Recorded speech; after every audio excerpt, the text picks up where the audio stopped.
What's up, YouTube? I'm your boy AA9 Skills, and oh my gosh, there's so much to talk about in today's video. Some FIFA content, some top 100 content, some top 100 packs for y'all. Now, this video is so overdue, so past due. I should have gotten you this so much earlier, but bros, I had to give you guys my 40 games of the weekend league. You know, I had to drop that gameplay on your chesticles. If you missed it, bros, we did 37-3. We only lost 3 games, and one of those games came on penalties. Go check it out if you missed the last 2 episodes, man. The gameplay was outstanding. We're going to talk about our team in the road to glory, but before that, we got to talk about the patch. And before all that, shout out to my homie Filthy, man. This is his top 100 packs. He wanted me to show the Booyah Nation. He allowed me to show the Booyah Nation, I should say. He got 43rd in the world on PlayStation by going 39-1. I believe 43rd for 39-1 is crazy.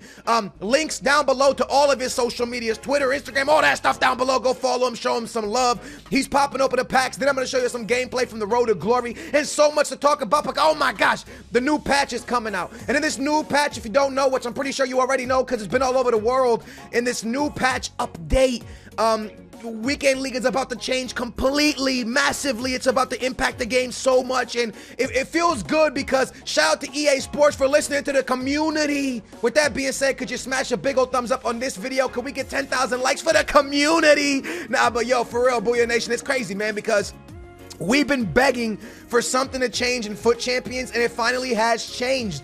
And it's changing in a major way. The first thing that's going to be happening is this: when you enter a game of the Weekend League from now on, you do not know if you're home or away.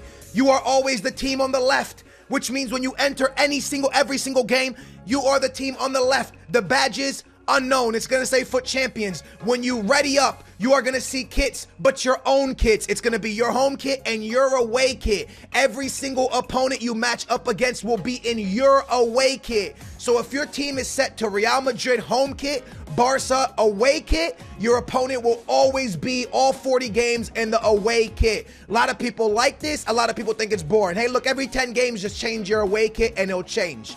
Now, why is this so good?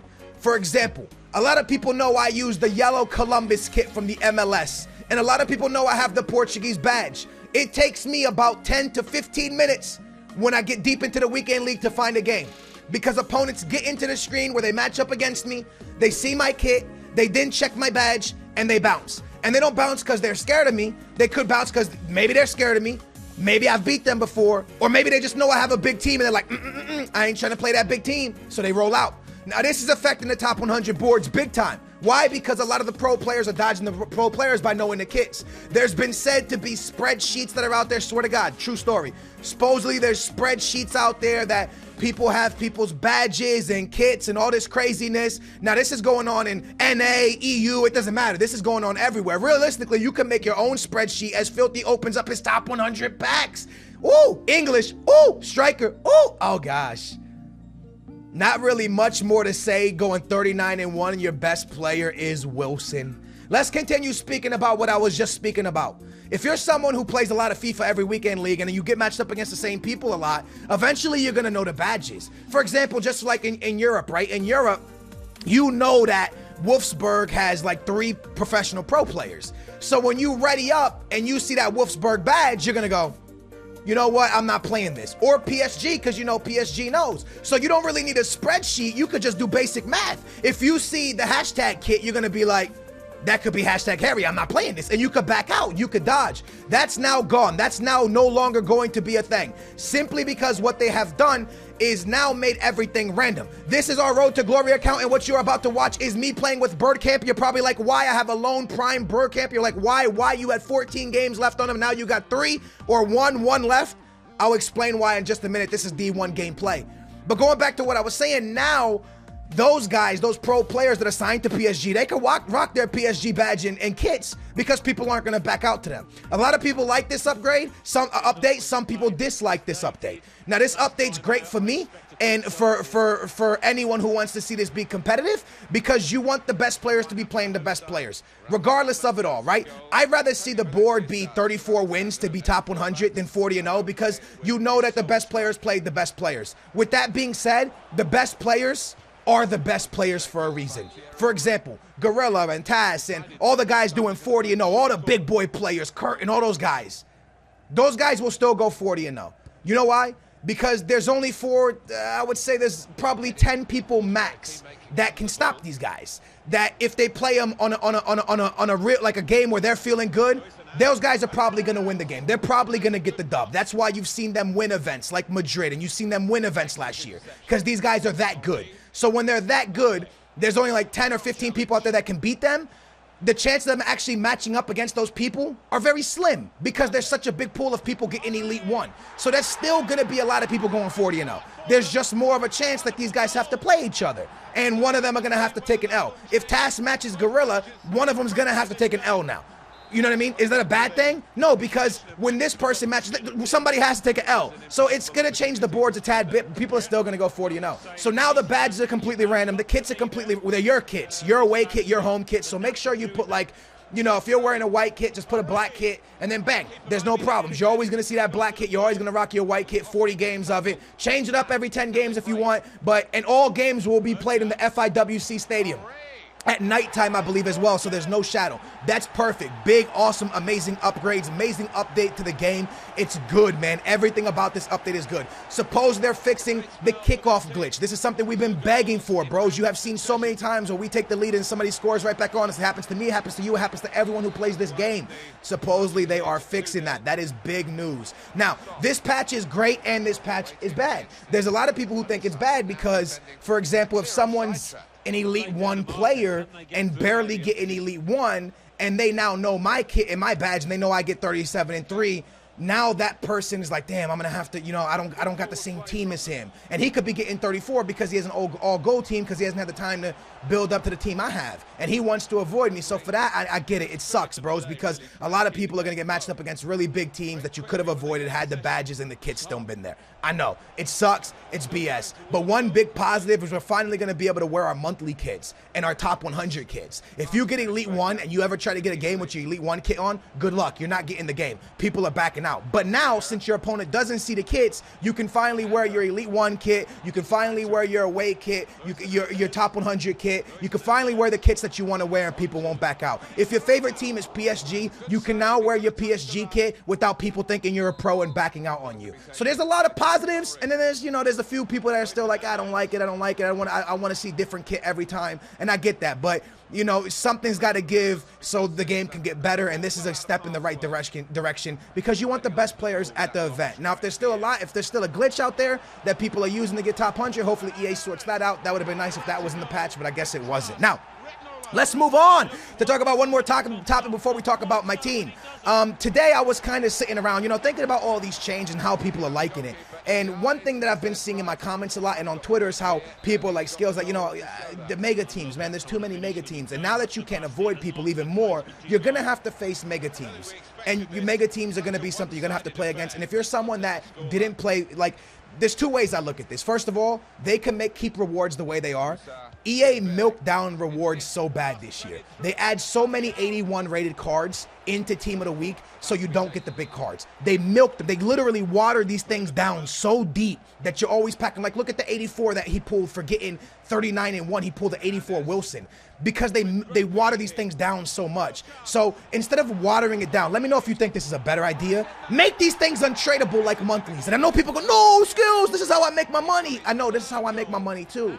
But if all of us are running gold teams and our cards are untradeable and they don't have to water down these packs so much, we'll eventually get cards that we can use that are untradeable. And I know getting tradable cards suck. Like when you get a red card that you really want, like you're like, oh man, I don't, you know, this card's cool, but I can't fit them and stuff. But it would make the game back to where not everybody has mega teams if the cards were untradeable with rewards. So let me know in the comments down below how you feel about that. Do you think rewards should be untradeable like monthly so that way, you know, the packs don't have to get watered down? Because bro, look at these Team of the Weeks, man. Some of these Team of the Weeks are absolutely terrible, and even when they're good, they brings down these cards that bring the ratings down so much that you have a chance of hitting these low rated cards. So let me know how you feel about it down below. But I gotta say, man, rewards have been pretty bad. I'm just grateful that we get rewards and we make so much money, but I do see a lot of people complaining about the mega team aspect and stuff like that. And when it comes to that, first of all, I think this is how it should be. Someone who puts a lot of time into the game, or if you put a lot of money into the game, you deserve it.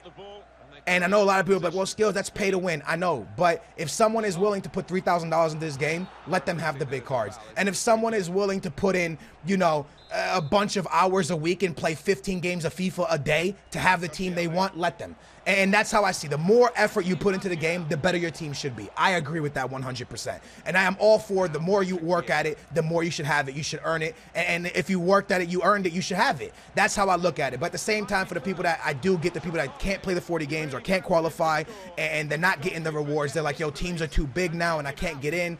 I get that. So maybe untradeable would fix the problem. Let me know in the comments down below if you think the rewards should be untradeable. You still get the coins, but the rewards are untradeable, or maybe just keep the rewards but get rid of the coins. Let me know what you guys think in the comments down below if they adjust the reward system, because they're watering down these packs so much that it almost makes it pointless to get the packs sometimes.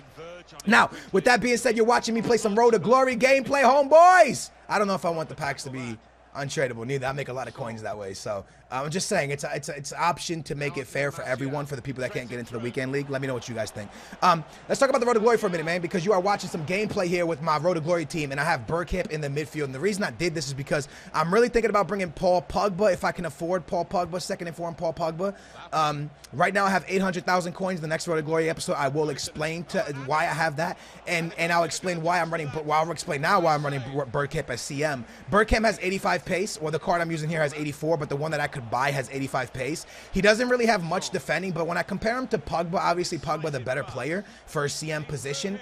But realistically, I have Bakayoko and Vieira in my midfield, and they're already so defensive. Do I need another defensive-minded player, or could I just rock a Bergkamp? Now, I played Bergkamp at the right CM position for about 14 games in Division 1, and I lost one game, and it came to a homie named, he was a top 100 player named Ice. And after the game ended, because I was trying a new formation, I was trying the 4-3-1-2. I was trying to see how the 4-2-3-1 played. And he ended up beating me 6-1 in the 4-3-2-1. And I messaged him, I was like, hey, dude, you want to run another game? Because I was trying a formation, because I wanted to see if the team was just bad with Bergkamp or if the 4-3-2-1 was just not for me. And the 4-3-1-2 is not for me. And I ran it back with him, and I played in the 4-2-3-1, and I beat him 4-2. So he got me in divisions, but in friendlies, when I matched his formation, I got him back. So it's not the players, but I was trying a new formation, and I'm kind of on the edge, because in the 4-3-1-2, I score a lot of goals, man. And also my team, I'm going to jump to the second half here, bros, because there's a lot of goals, and the game would take forever. But in the 4-3-1-2, which I'm playing in this game you're watching here, your right CM never takes that cam position. My viewers told me that, so I was trying it all night in division. That's when I got matched up against Ice and lost 6-1. He's the only guy who's beaten me in the 4-3-1-2. And then, like I said, when I played him back in the 4-2-3-1, I beat him, because I just feel that the 4-3-1-2, it's great. It's good like the 4-1-2-1-2. I like it. The one thing I like about it, I like the 4-1-2-1-2 defensively better, but I like the 4-3-1-2 attacking better, because your cam is your cam.